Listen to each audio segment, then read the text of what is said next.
என் செல்ல குழந்தையே, நீண்ட நேரமாக உன்னோடு பேசுவதற்காக உன் தாயானவள் நான் காத்து கொண்டிருக்கின்றேன். எனக்காக ஒரு 3 நிமிடம் நீ ஒதுக்கிவிட்டாயானால் உன் அம்மா என்னை விட அதிகமான சந்தோஷம் அடைபவர் வேறு யாரும் இருக்க முடியாது. அதே நேரத்தில் என் வாக்கினை கேட்டு முடித்த பிறகு உன்னை விட அதிகமான சந்தோஷத்தில் இருப்பது வேறு யாராகவும் இருக்க முடியாது. என் குழந்தையே, இன்று நான் உன் வாழ்க்கையில் நடக்கின்ற விஷயங்களை பற்றி மட்டுமல்ல, இனி நடக்கக்கூடிய விஷயங்களை பற்றியும் உனக்கு சொல்ல வந்திருக்கின்றேன். இந்த வாழ்க்கை உனக்கு எல்லா விஷயங்களையுமே திடீரென்று தலைகீழாக புரட்டி போடும். உன்னை சுற்றி நடக்கின்ற ஒவ்வொரு விஷயங்களையும் என்னவென்று உன் கண் முன்னால் காண்பிக்காமலேயே உனக்கு பேரதிர்ச்சியை கொடுக்கும். ஆனால் அதிலிருந்தெல்லாம் கூட சட்டென்று மீண்டு வந்து விடுவாய். ஏதோ ஒரு சிறு பிரச்சனை உன் வாழ்க்கையை அப்படியே இனிமேல் உன்னால் தலை நிமிர்ந்து நடக்க முடியாத அளவிற்கு, நீ மனதிற்குள் நினைத்து நினைத்து வேதனைப்படுகின்ற அளவிற்கு உன்னை காயப்படுத்திவிடும். அப்பேற்பட்ட ஒரு விஷயம் உன் வாழ்க்கையில் நடந்த பொழுது என் பிள்ளை, நீ என்னிடத்தில் என்ன சொன்னாய்? அம்மா, இந்த விஷயத்திலிருந்து என்னை மீட்டு கொண்டு வா, இல்லை என்றால் என்னால் எக்காரணம் கொண்டும் இங்கு இருக்க முடியாது என்று. நான் அதிலிருந்து உன்னை மீட்டு கொண்டு வந்தேன். அதே நேரத்தில் அடுத்தது என்ன செய்ய வேண்டும் என்று உனக்கு கற்றும் கொடுத்தேன்.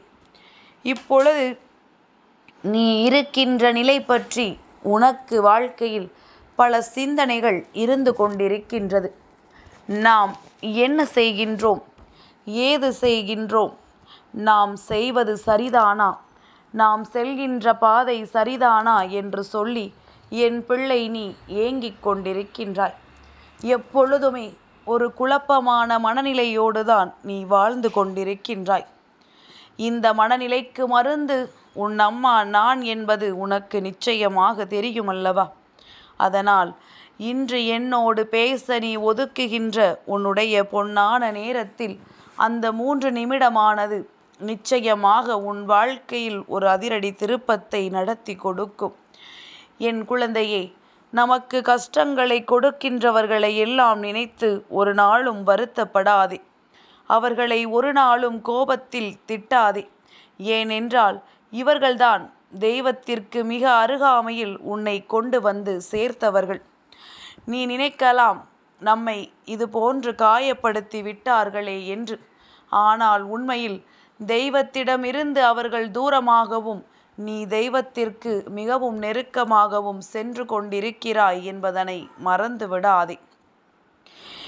எந்த நேரத்திலும் என் பிள்ளைக்கு இந்த வாழ்க்கை எல்லா விஷயங்களையும் கற்றுக் கொடுக்க தயாராக இருக்கும் என்பதனை முதலில் நீ புரிந்து கொள். நான் இருந்து உனக்கு நடத்துகின்ற விஷயங்களை நீ இருந்து நிச்சயமாக கண்டு இந்த வாழ்க்கையினுடைய சந்தோஷத்தை ஒட்டு மொத்தமாக பெற்றுக்கொள்ள வேண்டும். முடியாது என்று நீ நினைத்ததையெல்லாம் நீ முடித்து காட்டுவாய். அத்தனை மன வலிமையும் திறமையும் உனக்குள் இருக்கிறது என்பதனை மறந்து விடாதே. யார் சொன்னது உன்னால் முடியாது என்று? யார் சொன்னது நீ நன்றாக வாழ மாட்டாய் என்று? உன் தெய்வம் நான் சொல்லிவிட்ட பிறகு உனக்கு எதை பற்றியும் கவலை தேவை கிடையாது. நான் இருந்து நடத்துகின்ற விஷயங்களை எப்பொழுதும் நீ உன்னுடைய வாழ்க்கையில் தெளிவாக ஏற்றுக்கொண்டாயானால் எந்த நேரத்திலும் உன்னுடைய வெற்றிகள் உன் கைகளிலேயே வந்து குவியும் என்பதனை என் பிள்ளை நீ புரிந்து கொள்வாய். மனது எப்பொழுதும் உறுதியாக இருக்க வேண்டும். சிலர் பேச்சுக்களுக்கு உன் மனது உடைந்து விடக்கூடாது. எதிர்த்து நின்று பேசு. நிச்சயமாக உன் மனது அப்படியே அமைதியாகிவிடும். ஏன் தெரியுமா? பேச வேண்டிய இடங்களில் பேசாமல் இருந்து விட்டாயானால் அது காலம் முழுவதும் உன் மனதிற்குள் வேதனைகளை கொடுத்து கொண்டே இருக்கும். நாம் பேசாமல் விட்டு விட்டோமே என்று சொல்லி உன் மனது காயம் கண்டு கொண்டே இருக்கும். அதனால் எந்த இடத்தில் பேச வேண்டுமோ அந்த இடத்தில் பேச வேண்டிய வார்த்தைகளை தெளிவாக பேசிவிடு. உன் மனது தேவையில்லாமல் அதை பற்றி மீண்டும் மீண்டும் சிந்திக்காது. நாம் பேச வேண்டியதையெல்லாம் பேசிவிட்டோம் என்று சொல்லி உனக்கு நிம்மதி கிடைக்கும் என்பதனை என் குழந்தை நீ புரிந்து கொள்வாய்.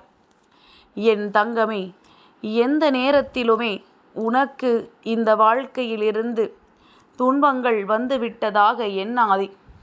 இந்த சூழ்ச்சிகள் நிறைந்த மனிதர்கள் அடுத்தவர்களின் வாழ்க்கையை அழிக்க நினைக்கின்ற எண்ணத்தோடு செய்கின்ற விஷயங்கள் எதுவும் உன் வாழ்க்கையில் நடக்காதபடி நீதான் பார்த்து கொள்ள வேண்டும்.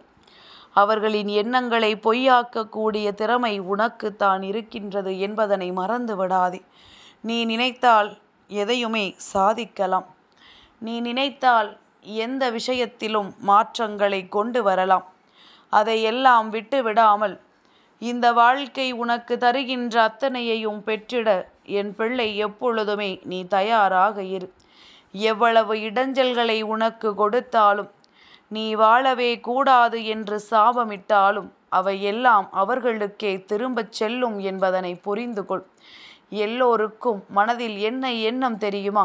நாம் என்ன வேண்டுமானாலும் செய்துவிட்டு தெய்வத்தை வணங்கினால் தெய்வம் நமக்கு ஆசிகளை வழங்கும் என்று. அது உண்மை கிடையாது. எவ்வளவுதான் நீ விழுந்து விழுந்து வணங்கினாலும் நீ செய்த தவறு தெய்வத்தின் முன்னால் வந்து நிற்கும். உன்னை ஒருபொழுதும் தெய்வத்திற்கு அருகில் நெருங்க விடாது என்பதனை புரிந்து கொள். மனசாட்சி என்ற ஒன்று இங்கு எல்லோரையும் கேள்வி கேட்கும். யாருடைய மனசாட்சி தனக்கு சரியான பதிலை சொல்லவில்லையோ அவர்களுக்கு மனசே இல்லை என்றுதான் அர்த்தமாகும். என் குழந்தையே, தான் செய்த தவறு என்னவென்று மற்றவர்களிடம் வேண்டுமானால் நீ மறைத்து விடலாம். உன்னால் எந்த அளவிற்கு முடியுமோ அந்த அளவிற்கு பொய் சொல்லி உன்னால் சாதித்து விடலாம்.